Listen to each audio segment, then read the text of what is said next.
رب اشرح لی صدری ویسر لی امری واحلل عقدۃ من لسانی یفقہوا قولی اعوذ باللہ من الشیطان الرجیم بسم اللہ الرحمن الرحیم وَإِذَا قِيلَ لَهُمْ آمِنُوا اور جب کہا جاتا ہے ان سے کہ مانو بما انزل اللہ اس کو جو اللہ نے بھیجا، قالوا تو کہتے ہیں نؤمن ہم مانتے ہیں بما انزل علینا جو اترا ہے ہم پر، ویکفرون بما وراءہ اور نہیں مانتے اس کو جو سوا اس کے ہے، وہو الحق مصدقا لما معہم حالانکہ وہ کتاب سچی ہے جو تصدیق کرتی ہے اس کتاب کی جو ان کے پاس ہے۔ قل کہہ دیجئے فَلِمَ تَقْتُلُونَ پھر کیوں قتل کرتے رہے انبیاء اللہ من قبل اللہ کے پیغمبروں کو اس سے پہلے، ان کنتم مؤمنین اگر تم ایمان رکھتے تھے۔ خلاصہ تفسیر اور جب ان یہودیوں سے کہا جاتا ہے کہ تم ایمان لاؤ ان تمام کتابوں پر جو اللہ تعالیٰ نے معتاد پیغمبروں پر نازل فرمائی ہیں اور ان تمام کتابوں میں قرآن بھی ہے، تو جواب میں کہتے ہیں کہ ہم تو صرف اس ہی کتاب پر ایمان لائیں گے جو ہم لوگوں پر بواسطہ حضرت موسیٰ علیہ السلام کے نازل کی گئی ہے، یعنی تورات، اور باقی جتنی کتابیں اس کے علاوہ ہیں جیسے انجیل اور قرآن ان سب کا وہ انکار کرتے ہیں، حالانکہ وہ تورات کے ماں سوا کتابیں بھی فی نفسہ حق اور واقعی ہیں، اور فی نفسہ حق ہونے کے علاوہ تصدیق کرنے والی بھی ہیں اس کتاب کی جو ان کے پاس ہے، یعنی تورات کی۔ آپ صلی اللہ علیہ وسلم یہ بھی کہیے کہ اچھا تو پھر کیوں قتل کیا کرتے تھے اللہ کے پیغمبروں کو اس سے پہلے زمانہ میں اگر تم تورات پر ایمان رکھنے والے تھے۔ فائدہ یہود نے جو یہ کہا کہ ہم صرف تورات پر ایمان لائیں گے، دوسری کتب پر ایمان نہ لائیں گے، تو ان کا یہ قول صریح کفر ہے، اور ان کے ساتھ جو یہ کہا تورات جو ہم پر نازل کی گئی اس سے حسد مرتشح ہوتا ہے۔ اس کا مفہوم صاف یہ ہے کہ اور کتابیں چونکہ ہم پر نازل نہیں کی گئی اس کے لیے ان پر ایمان نہیں لائیں گے۔ اللہ تعالیٰ نے ان کے اس قول کو 3 طرح رد فرمایا ہے۔ اول یہ کہ جب اور کتابوں کی حقیقت اور واقعیت بھی دلیل قطعی سے ثابت ہے تو پھر اس انکار کی کیا وجہ ہے؟ ہاں اگر اس دلیل میں کوئی کلام تھا تو اس کو پیش کر کے تشفیع کر لیتے، انکار محض کی آخر کیا وجہ؟ دوسرے اور کتابیں مثلاً قرآن مجید جو تورات کا مصداق ہے تو اس کے انکار سے تو خود تورات کی تکذیب و انکار لازم آتا ہے۔ تیسرے یہ کہ انبیاء علیہم السلام کو قتل کرنا تمام آسمانی کتابوں کی روح سے کفر ہے۔ پھر تمہارے گروہ کے لوگوں نے جو کئی نبیوں کو قتل کیا جن کی تعلیم بھی تورات ہی کے احکام کے ساتھ خاص تھی، اور تم ان قاتلین کو اپنا پیشوا اور مقتدا سمجھتے ہو، تو براہ راست تورات کے ساتھ کفر کرتے ہو۔ اس سے تو تمہارا تورات پر ایمان کا دعویٰ بھی غلط ٹھہرتا ہے، غرض کسی بھی پہلو سے تمہارا قول و فعل صحیح اور درست نہیں۔ آگے بعض اور وجوہ و دلائل سے ان یہودیوں کا رد فرمایا گیا ہے، چنانچہ ارشاد ہوتا ہے وَلَقَدْ جَاءَكُم مُوسَىٰ بِالْبَيِّنَاتِ اور آ چکا تمہارے پاس موسیٰ صریح معجزے لے کر، ثُمَّ اتَّخَذْتُمُ الْعِجْلَ مِن بَعْدِهِ وَأَنْتُمْ ظَالِمُونَ پھر بنا لیا تم نے بچڑا اس کے گئے پیچھے اور تم ظالم ہو۔ خلاصہ تفسیر اور حضرت موسیٰ علیہ السلام تم لوگوں کے پاس صاف صاف دلیلیں توحید و رسالت کی لائے، مگر اس پر بھی تم لوگوں نے گوسالہ کو معبود بنا لیا موسیٰ علیہ السلام کے طور پر جانے کے بعد، اور تم اس تجویز میں ستم ڈھا رہے تھے۔ فائدہ بینات سے وہ دلائل مراد ہیں جو اس قصہ سے پہلے جب کہ تورات نہ ملی تھی موسیٰ علیہ السلام پر نبی برحق ہونے پر قائم ہو چکی تھی، مثلاً عصا اور ید بیضا، دریا کا پھٹنا وغیرہ۔ رد کی تقریر کا حاصل ظاہر ہے کہ تم دعویٰ تو ایمان کا کرتے ہو اور صریح شرک میں مبتلا ہو، جس سے موسیٰ علیہ السلام بلکہ خدا تعالیٰ کی صریح تکذیب بھی لازم آتی ہے۔ گوسالوں کو معبود بنانے کا معاملہ اگرچہ ان یہودیوں کے ساتھ پیش نہیں آیا تھا جو حضور صلی اللہ علیہ وسلم کے زمانے میں نزول قرآن کے وقت موجود تھے، مگر چونکہ یہ لوگ اپنے اجداد کے حامی و طرفدار رہتے تھے اس لیے فی الجملہ یہ بھی رد میں شامل ہیں، اور اسی سے یہ بات بھی نکلتی ہے کہ جن کے اسلاف نے موسیٰ علیہ السلام کی تکذیب کر کے کفر کیا وہ اگر محمد صلی اللہ علیہ وسلم کے انکار کے مرتکب ہوں تو چنداں عجیب نہیں۔ وَإِذْ أَخَذْنَا مِيثَاقَكُمْ اور جب ہم نے لیا قرار تمہارا، وَرَفَعْنَا فَوْقَكُمُ الطُّورَ اور بلند کیا تمہارے اوپر کوہ طور کو، خُذُوا مَا آتَيْنَاكُمْ پکڑو جو ہم نے تم کو دیا، بِقُوَّةٍ وَاسْمَعُوا زور سے اور سنو، قالوا بولے، سمعنا وعصینا سنا ہم نے اور نہ مانا، وَأُشْرِبُوا فِي قُلُوبِهِمُ الْعِجْلَ بِكُفْرِهِمْ اور پلائی گئی ان کے دلوں میں محبت اس بچھڑے کے سبب بسبب ان کے کفر کے، قل کہہ دیجئے بئس ما یأمرکم بہ ایمانکم بری باتیں سکھاتا ہے تم کو تمہارا ایمان، ان کنتم مؤمنین اگر تم ایمان والے ہو۔ خلاصہ تفسیر اور وہ زمانہ یاد کرو جب ہم نے تمہارا قول و قرار لیا تھا اور اس قول و قرار لینے کے لیے تو طور کو تمہارے سروں کے اوپر لا کھڑا کیا تھا، اور اس وقت حکم دیا تھا کہ لو جو کچھ احکام ہم تم کو دیتے ہیں ہمت اور پختگی کے ساتھ لے لو اور ان احکام کو دل سے سنو۔ اس وقت انہوں نے ڈر کے مارے زبان سے تو کہہ دیا کہ ہم نے قبول کر لیا اور سن لیا، اور چونکہ واقعہ میں یہ بات دل میں نہ تھی اس لیے گویا بزبان حال یوں بھی کہہ رہے تھے کہ ہم سے عمل نہ ہوگا، اور بوجہ اس کے اس بددلی کی یہ تھی کہ ان کے قلوب کے ریشہ ریشے میں وہی گوسالہ پیوست ہو گیا تھا ان کے کفر سابق کی وجہ سے، جبکہ دریائے شور سے اتر کر انہوں نے ایک بت پرست قوم کو دیکھ کر درخواست کی تھی کہ ہمارے لیے کوئی ایسا ہی مجسم معبود تجویز کر دیا جائے۔ آپ صلی اللہ علیہ وسلم فرما دیجئے کہ دیکھ لیا تم نے اپنے ایمان مذموم کے افعال کو، سو یہ افعال تو بہت ہی برے ہیں جن کی تعلیم تمہارے ایمان تم کو کر رہا ہے، اگر تم بزم خود اب بھی اہل ایمان ہو، یعنی یہ ایمان نہیں ہے۔ فائدہ اس آیت میں جو اسباب اور مسببات مذکور ہیں ان کی ترتیب کا حاصل یہ ہے کہ دریائے شور سے پار ہو کر ان سے ایک کلمہ کفر کا صدور ہوا، ہر چند موسیٰ علیہ السلام کی ڈانٹ ڈپٹ سے توبہ کر لی،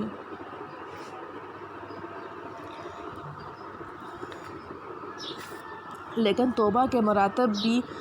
مختلف ہوتے ہیں۔ اعلیٰ درجہ کی توبہ نہ ہونے کے سبب اس کی ظلمت قلب میں کچھ باقی رہ گئی تھی، وہ ترقی پا کر گوسالہ پرستی کا سبب بن گئی، پھر اس کی توبہ میں بعضوں کو قتل ہونا پڑا اور بعضوں کو غالباً بلا قتل معافی ہو گئی ہو، جیسا کہ بعض مفسرین نے ذکر بھی کیا ہے کہ ان کی توبہ بھی کچھ ضعیف ہوئی ہوگی، اور جو گوسالہ پرستی سے محفوظ رہے ان کو بھی گوسالہ پرستوں سے جس قدر نفرت واجب تھی اس میں کوتاہی ہونے سے ایک گونا اثر اس معصیت شرکیہ کا ان کے قلب پر باقی تھا۔ بہرحال ضعف توبہ یا کفر سے نفرت نہ ہونے کے آثار باقی رہنے نے دلوں میں دین سے سستی پیدا کر دی، جس سے اخذ میثاق میں کوہ طور کو ان پر معلق کرنے کی نوبت آئی۔ قل ان كانت لكم الدار الآخرة عند الله کہہ دیجئے اگر ہے تمہارے واسطے آخرت کا گھر اللہ کے ہاں، تنہا، خالصتاً تنہا سوا اور لوگوں کے، من دون الناس اور سوائے اور لوگوں کے، وتمنوا الموت ان کنتم صادقین تو تم مرنے کی آرزو کرو اگر تم سچ کہتے ہو، ولن یتمنوہ ابدا بما قدمت ایدیہم اور ہرگز آرزو نہ کریں گے موت کی کبھی بھی بسبب ان گناہوں کے بہت چکے ہیں، واللہ علیم بالظالمین ان کے ہاتھ اور اللہ خوب جانتا ہے گناہ گاروں کو۔ خلاصہ تفسیر بعض یہودی یہ دعویٰ کرتے تھے کہ آخرت کی نعمتیں خالص ہمارا ہی حق ہیں۔ اللہ تعالیٰ نے اس دعوے کو باطل کرنے کے لیے فرمایا کہ اے محمد صلی اللہ علیہ وسلم، آپ صلی اللہ علیہ وسلم ان لوگوں سے کہہ دیجئے کہ اگر بقول تمہارے عالم آخرت محض تمہارے ہی لیے نافع ہے بلا شرکت غیر تم اس کی تصدیق کے لیے ذرا موت کی تمنا کر کے دکھلا دو اگر تم اس دعوے میں سچے ہو، اور ہم ساتھ ہی یہ بھی کہہ دیتے ہیں کہ یہ لوگ ہرگز کبھی اس موت کی تمنا نہ کریں گے بوجہ خوف سزا ان اعمال کفریہ کے جو اپنے ہاتھوں سمیٹتے ہیں، اور اللہ تعالیٰ کو خوب اطلاع ہے ان ظالموں کے حال کی جب مقدمہ کی تاریخ آئے گی کہ فرد قرار داد جرم سنا کر سزا کا حکم کر دیا جائے گا۔ فائدہ قرآن کے بعض اور آیات سے بھی ان کے اس دعوے کا مفہوم نکلتا ہے، جیسے کہ وَقَالُوا لَن تَمَسَّنَا النَّارُ إِلَّا أَيَّامًا مَّعْدُودَةً وَقَالُوا لَن يَدْخُلَ الْجَنَّةَ إِلَّا مَن كَانَ هُودًا أَوْ نَصَارَىٰ وَقَالَتِ الْيَهُودُ وَالنَّصَارَىٰ نَحْنُ أَبْنَاءُ اللَّهِ وَأَحِبَّاؤُهُ وغیرہ۔ ان سب وعدوں کا حاصل یہ معلوم ہوتا ہے کہ ہم دین حق پر ہیں، لہٰذا آخرت میں ہم کو تو ضرور نجات ملے گی۔ ہم میں جو بھی تائب یا مرحوم ہیں ان کو تو ابتدا ہی میں سے جنت میں داخلہ مل جائے گا، اور جو گناہگار ہیں وہ چند روزہ عذاب بھگت کر نجات پا جائیں گے، اور جو مطیع ہیں وہ بمثل ابنا و احبہ محبوب و مقرب ہیں۔ بعض عنوانات کے کبھی سے قطع نظریہ دعوی دین حق پر قائم ہونے کی صورت میں فی نفس ہی تو درست و صادق ہیں، لیکن چونکہ وہ لوگ اپنے دین کے منسوخ ہو جانے کی بنا پر حق پر نہ رہے تھے، اس لیے اللہ تعالیٰ نے جا بجا مختلف عنوانات اور طریقوں سے ان کی تکذیب فرمائی۔ یہاں ایک تو خاص طریقہ ذکر کیا گیا کہ اگر عام عادت کے مطابق بحث اور دلائل سے فیصلہ نہیں کرتے تو آؤ مافوق العادت طریقہ یعنی معجزے کے ذریعہ، اس میں نہ زیادہ علم و فہم کی ضرورت ہے نہ غیر نظر درکار، صرف زبان ہلانے کی ضرورت ہے، مگر ہم پیشن گوئی کرتے ہیں کہ تم زبان سے ہرگز نہیں کہہ سکتے کہ ہم موت کی تمنا کرتے ہیں۔ اس پیشن گوئی کے بعد ہم کہتے ہیں کہ اگر تم اپنے دعووں میں سچے ہو تو یہ کلمہ کہہ دو، نہ کہا تو پھر تمہارا جھوٹا ہونا ثابت ہو جائے گا، چونکہ ان کو اپنا باطل و کفر پر ہونا اور جناب رسول اللہ صلی اللہ علیہ وسلم اور مومنین کا حق پر ہونا ان پر خوب واضح اور روشن تھا، اس لیے یا تو ایسی ہیبت چھائی کہ زبان ہی نہ اٹھی، یا وہ ڈر گئے کہ تم نے یہ کلمہ منہ سے نکالا اور موت نے آ دبوچا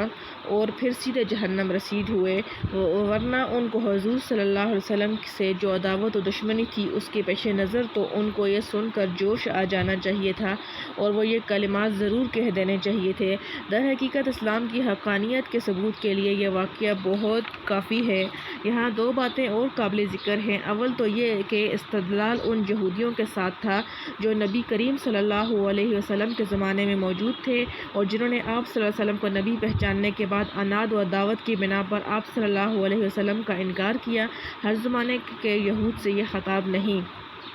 دوسرا یہ شبہ بھی نہیں ہونا چاہیے کہ تمنا کرنا دل اور زبان دونوں سے ہوتا ہے۔ ممکن ہے انہوں نے دل سے تمنا کی ہو۔ اول تو یہ اس لیے صحیح نہیں کہ اللہ تعالیٰ کا فرمان وَلَن يَتَمَنَّوْهُ اس کے صاف تردید کر رہا ہے۔ دوسرے اگر وہ دل سے تمنا کرتے تو زبان سے ضرور اس کا اظہار کرتے، کیونکہ اس میں تو ان کی جیت تھی اور نبی کریم صلی اللہ علیہ وسلم کو جھٹلانے کا اچھا موقع تھا۔ اور یہ شبہ بھی نہ کرنا چاہیے کہ انہوں نے تمنا کی ہو مگر اس کی شہرت نہ ہوئی ہو۔ یہ اس لیے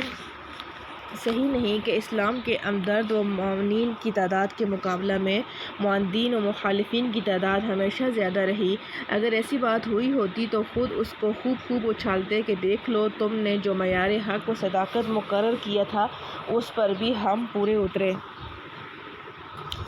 وَلَتَجِدَنَّهُمْ أَحْرَصَ النَّاسِ عَلَىٰ حَيَاةٍ اور تو دیکھے گا ان کو سب لوگوں سے زیادہ حریص زندگی پر، وَمِنَ الَّذِينَ أَشْرَكُوا اور زیادہ حریص مشرکوں سے بھی، يَوَدُّ أَحَدُهُمْ چاہتا ہے ان میں سے ہر ایک، لَوْ يُعَمَّرُ أَلْفَ سَنَةٍ کہ عمر پائے 1000 برس، وَمَا هُوَ بِمُزَحْزِحِهِ اور نہیں بچائے گا ان کو بچانے والا عذاب سے، مِنَ الْعَذَابِ أَن يُعَمَّرَ اس قدر جینا، وَاللَّهُ بَصِيرٌ بِمَا يَعْمَلُونَ اور اللہ دیکھتا ہے جو کچھ وہ کرتے ہیں۔ خلاصہ تفسیر اور وہ لوگ موت کی تمنا کیا خاک کرتے، آپ تو ان کو حیات دنیویہ کا حریص اور عام آدمیوں سے بھی بڑھ کر پائیں گے، اوروں کو تو کیا ذکر ہے، حیرت تو یہ ہے کہ بعض مشرکین سے بھی بڑھ کر آپ صلی اللہ علیہ وسلم ان کو حیات کا حریص دیکھیں گے، اور ان کی یہ کیفیت ہے کہ ان میں ایک شخص اس ہوش میں ہے کہ ان کی عمر 1000 برس کی ہو جائے، اور بلا بالفرض اگر اتنی عمر بھی ہو گئی تو کیا یہ عمر عذاب سے تو نہیں بچا سکتا، اور کسی کی بڑی عمر ہو جائے تو حق تعالیٰ کے سب پیش نظر ہیں ان کے اعمال بد جس پر ان کو عذاب ہونے والا ہے۔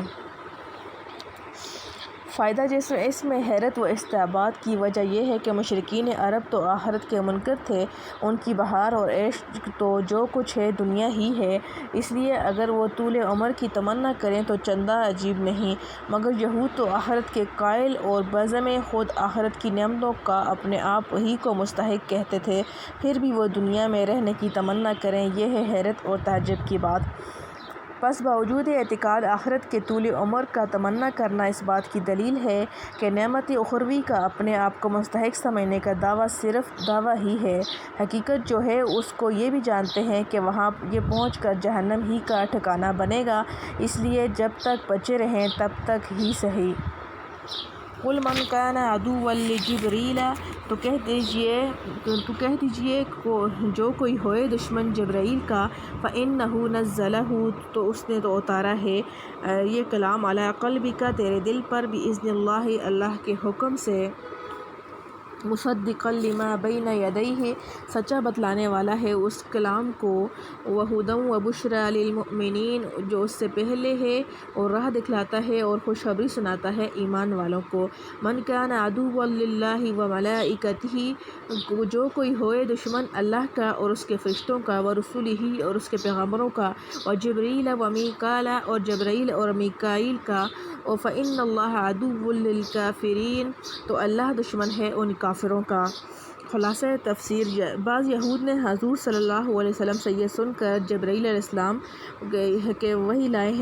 لاتے ہیں کہا کہ ان سے تو ہماری عداوت ہے، ہماری قوم پر واقعات عائلہ اور احکامات شاقہ انہی کے ذریعے آتے رہے ہیں۔ میکائیل خوب ہیں کہ بارش اور رحمت ان سے متعلق ہے، اگر وہ وحی لایا کرتے تو ہم مان لیتے۔ اس پر حق تعالیٰ رد فرماتے ہیں کہ اے محمد صلی اللہ علیہ وسلم آپ صلی اللہ علیہ وسلم ان سے یہ کہیے کہ جو شخص جبرائیل علیہ السلام سے عداوت رکھے وہ جانے، لیکن اس امر کو قرآن نہ ماننے میں کیا دخل، کیونکہ اس میں تو وہ سفیر محض ہیں، سو سفارت کے طور پر انہوں نے یہ قرآن پاک آپ کے قلب تک پہنچا دیا ہے۔ خداوندی حکم سے تو لانے کی خصوصیت کیوں دیکھی جاتی ہے؟ البتہ خود قرآن کو دیکھو کہ کیسا ہے، سو اس کی خود یہ حالت ہے کہ تصدیق کر رہا ہے اپنے سے قبل آنے والی آسمانی کتابوں کی اور رہنمائی کر رہا ہے مصالح ضروریہ کی اور خوشخبری سنا رہا ہے ایمان والوں کو، اور کتب سماویہ کی یہی شان ہوتی ہے۔ بس قرآن ہر حال میں کتاب سماوی اور قابل اتباع ٹھہرا۔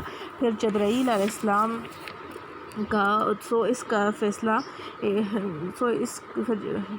السلام کی عداوت سے اس کو نہ ماننا نری حماقت ہے۔ اب رہا خود مسئلہ عداوت جبرائیل علیہ السلام کا، سو اس کا فیصلہ یہ ہے کہ حق تعالیٰ کے نزدیک خود اللہ تعالیٰ سے عداوت رکھنا، یا اس کے دوسرے ملائکہ سے، یا اس کے رسولوں سے، یا خود میکائیل علیہ السلام سے جن کی دوستی کا دھم بھرتے ہیں، ان سب سے عداوت رکھنا، اور جبرائیل علیہ السلام سے عداوت رکھنا، یہ سب ہم پلہ شمار کیے جاتے ہیں۔ اور ان سب عداوتوں کا قانون یہ ہے کہ جو کوئی شخص اللہ تعالیٰ کا دشمن ہو تو اور فرشتوں کا ہو اور پیغمبروں کا ہو تو اور جبرائیل کا ہو تو اور میکائیل کا ہو، تو ان کا سب کا وبال یہ ہے کہ اللہ تعالیٰ دشمن ہے ایسے کافروں کا۔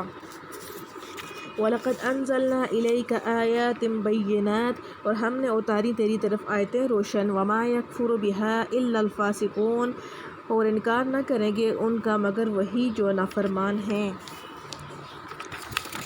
خلاصہ تفسیر اور بعض یہود نے حضرت صلی اللہ علیہ وسلم سے کہا تھا کہ آپ پر کوئی ایسی دلیل واضح نازل نہ ہوئی جس کو ہم بھی جانتے پہچانتے۔ اس کے جواب میں کہا جاتا ہے کہ یہ تو ایک ہی واضح دلیل کو لیے پھرتے ہیں، ہم نے تو آپ کے پاس بہت سے دلائل واضح نازل کیے ہیں جن کو وہ بھی خوب جانتے پہچانتے ہیں، سو ان کا انکار نہ جاننے کی بنا پر نہیں بلکہ یہ انکار عدول حکمی کی عادت کی وجہ سے ہے، اور قاعدہ کلیہ ہے کہ کوئی انکار نہیں کیا کرتا ایسے دلائل کا مگر صرف وہی لوگ جو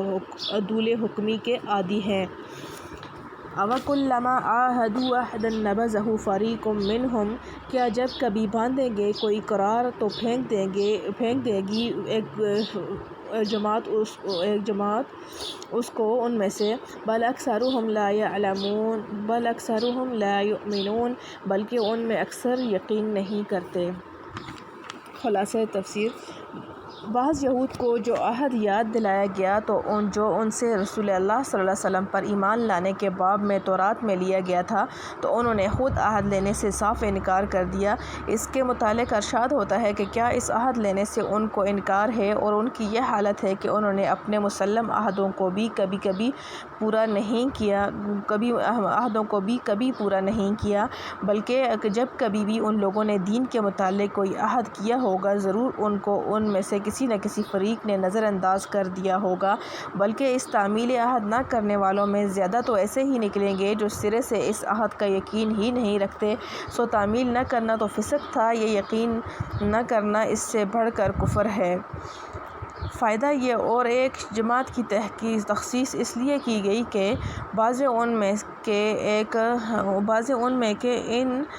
عہود کو پورا بھی کرتے تھے، حتیٰ کہ آخر میں جناب رسول اللہ صلی اللہ علیہ وسلم پر بھی ایمان لے آئے۔ وَلَمَّا جَاءَهُمْ رَسُولٌ مِّنْ عِندِ اللَّهِ مُصَدِّقٌ لِّمَا مَعَهُمْ، اور جب پہنچا ان کے پاس رسول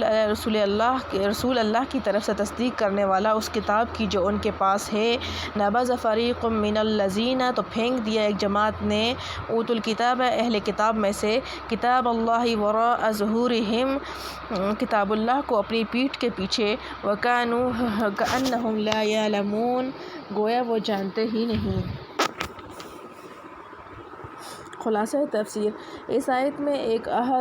خاص عہد شکنی کا ذکر فرماتے ہیں جس میں رسول اللہ صلی اللہ علیہ وسلم پر ایمان نہ لانے میں کلام تھا۔ ارشاد ہوتا ہے، اور جب ان کے پاس ایک عظیم الشان پیغمبر آئے اللہ تعالیٰ کی طرف سے، جو رسول ہونے کے ساتھ تصدیق بھی کر رہے ہیں اس کتاب کی جو ان لوگوں کے پاس ہے، یعنی تورات کی، کیونکہ اس میں آپ صلی اللہ علیہ وسلم کی نبوت کی خبر ہے، تو اس حالت میں آپ صلی اللہ علیہ وسلم پر ایمان لانا عین تورات پر عمل تھا جس کو وہ بھی کتاب اللہ جانتے ہیں۔ مگر باوجود اس کے بھی اس اہل کتاب میں کہ ایک فریق نے خود اس کتاب اللہ ہی کو اس طرح پس پش ڈال دیا جیسے ان کو اس مضمون کا یا کتاب اللہ ہونے کا گویا اصلاً علم ہی نہیں۔ الحمدللہ حمدا کثیرا طیبا مبارکا فیہ کما یحب ربنا ویرضی۔ اللہم صل علی سیدنا محمد النبی امی وعلی آلہ وسلم تسلیما۔ لا حول ولا قوة الا باللہ۔